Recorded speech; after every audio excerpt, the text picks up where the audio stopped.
Trivia. ¿Qué escuela funcionaba inicialmente en el edificio de Colón y Roque Pérez? La ENED número 1, la Escuela de Artes y Oficios, la Escuela Normal. En el edificio de Colón y Roque Pérez funcionó originalmente la Escuela de Artes y Oficios.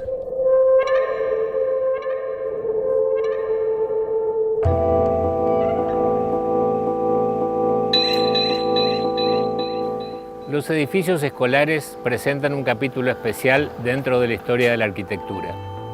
En la Argentina, el Consejo Nacional de Educación fue el organismo encargado de construir escuelas desde la promulgación de la Ley 1420 de enseñanza laica, obligatoria y gratuita, tanto en las provincias como en los territorios nacionales.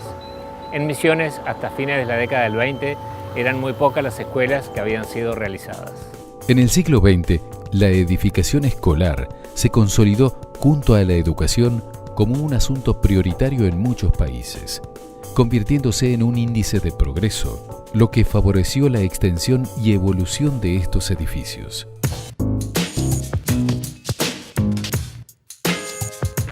En la Argentina, en el periodo comprendido entre 1930 y 1943, se destacó la presencia de gobiernos nacionalistas de corte conservador que realizaron varias obras públicas. En ese contexto se inaugura el edificio de la Escuela Fraternidad en 1931, Fraternidad número 4, que aglutinaba a 4 escuelas preexistentes de la ciudad de Posadas. El contexto social y ámbito urbano en que se instala la fraternidad estaba definido por la dinámica de los espacios periféricos de la ciudad en formación. El barrio, en la época previa a la inauguración del edificio, estaba caracterizado por su alejamiento del centro de las actividades urbanas de Posadas, en un contexto de baldíos y matorrales, sin delimitación precisa de las calles.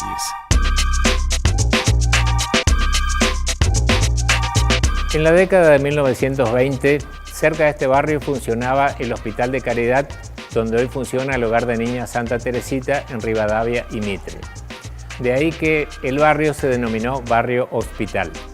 Tenía calles de tierra muy incipientes, transitadas apenas por carretas, a pesar de que el trazado urbano se había realizado unos años antes. Por ese motivo fue muy importante la ejecución del edificio en el año 31, diseñado por el arquitecto Alberto Gelli Cantillo. La manzana, delimitada por las calles Salta, General Paz, Tucumán y 25 de Mayo, era conocida como el Pisito de las Carretas, porque allí se instalaban los inmigrantes con sus carros para vender los productos obtenidos de las chacras del interior, aunque oficialmente se lo denominaba Plaza Libertad.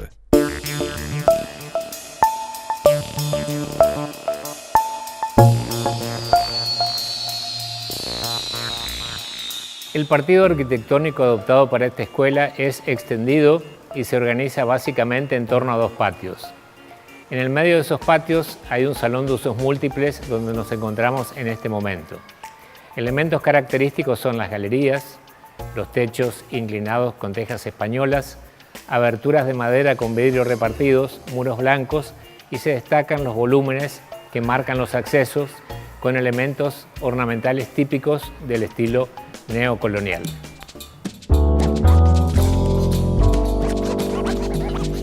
En sus inicios contó con unas verjas de madera en las 4 cuadras perimetrales y en el frente un cerco vivo de tuyas.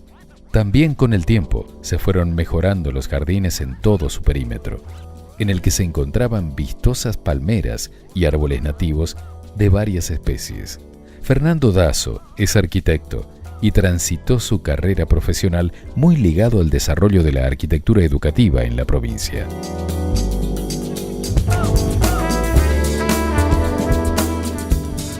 Fernando, vos registrás una larga trayectoria como arquitecto, docente, estuviste al frente del Consejo de Educación. Mi trabajo de arquitecto siempre fue acompañado por el trabajo docente. Y eso yo creo que surge de una convicción muy particular que tengo sobre la arquitectura como formadora de cultura, ¿no? Es decir, cuando uno piensa en la arquitectura en esos términos, surge siempre la idea de acompañarlo con un trabajo docente, porque es un aporte dentro de las limitaciones de cada uno que se puede hacer a la sociedad. Claro, dentro de la tarea docente, bueno, la arquitectura escolar cumple un papel fundamental que muchas veces la gente no se da cuenta. La arquitectura escolar yo creo que ocupa un lugar importante dentro de lo que es el panorama de la arquitectura argentina a través de los años y de las épocas. Estamos en este momento en un edificio que es emblemático en ese sentido dentro de nuestra ciudad. Claro, a comienzos de la década del 30, la construcción de esta escuela en Posada fue un hecho fundamental, estimo yo, ¿no? Por supuesto, imaginemos que además esta escuela lleva el número 4, está en los albores de la educación provincial, la cuarta escuela, digamos, de la educación provincial de Misiones. Y en esa época es cuando afloró, digamos, esa corriente neocolonial que trató de reivindicar los orígenes de nuestra cultura hispana, digamos, de alguna manera, que se ve traducido en los elementos que configuran ediliciamente este tipo de edificios. Si bien la cultura hispana cayó fuera de moda, por decirlo de alguna manera, después de la Revolución de Mayo, hay una corriente importante que trata de restaurar. Claro, que surgió después, efectivamente, después de la Revolución de Mayo. Es decir, los edificios que son emblemáticos para la Argentina, como la Casa de Tucumán, el Cabildo, cayeron después en un descrédito desde el punto de vista cultural cuando se afrancesó y se italianizó todo lo que hizo, digamos, como aporte a la edificación de los edificios públicos. Claro, pero esa corriente es muy importante, la corriente neocolonial, que conjuga también elementos españoles con algunos elementos precolombinos. Por supuesto, por eso decimos español colonial, es decir, el español de las colonias de América, ¿no? Que aporta los elementos propios de cada lugar en los que se desarrolló. Muros blancos, techos de tejas, aberturas de madera pintadas de verde, que todavía en esta escuela hay algunas, otras no, han sido pintadas a posteriores con otros colores, y además elementos morfológicos que son propios de la arquitectura española y sobre todo de la arquitectura colonial, como ese frontis que está sobre la entrada principal, que tiene todo un dibujo que es típico de la tipología neocolonial. A veces es muy importante esto de ver un poco qué pasaba con los edificios del pasado, porque en realidad la cultura pasa y queda el recuerdo, pero los edificios quedan en pie y son testimonios vivos de lo que nosotros podemos analizar y pensar de cómo era la vida en otras épocas. Cuando nosotros pensamos en la conservación del patrimonio, pensamos en ese concepto, poner en valor, que es realmente volver al origen aquello que quedó en pie como testimonio histórico. Carmen Alfaro es directora de la Escuela número 4 Fraternidad de Posadas y nos comparte algunos datos muy valiosos sobre la vida de la institución. Bueno, mi nombre es Carmen Rosa Alfaro, soy la directora de la Escuela número 4 Fraternidad. Esta escuela está ubicada, ocupa toda una manzana, está ubicada entre las calles Salta, 25 de Mayo, Tucumán, General Paz.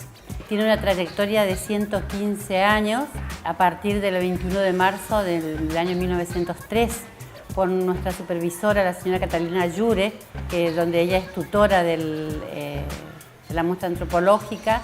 Estuvimos investigando el origen de la escuela Fraternidad. Y son dos hipótesis las más fuertes, las que tuvimos en cuenta para nuestro trabajo de investigación. La fraternidad, supuestamente en aquellos tiempos donde estaba la vieja estación, o sea, la estación de trenes, el gremio se llamaba la fraternidad. La otra hipótesis es que supuestamente la escuela fue fundada por miembros del grupo masónico de la logia Roque Pérez, donde ellos tenían muy en cuenta, la visión de ellos era la igualdad, la fraternidad y la libertad. Fue fundada por esposas de grupos masónicos que en esa época la misión de ellos justamente era fundar escuelas, por eso pensamos que es una de las primeras escuelas fundadas en esa época. Y la primera directora de la escuela fue la señora Rosa Gibaja, que fue justamente la esposa de uno de los miembros de la logia Roque Pérez.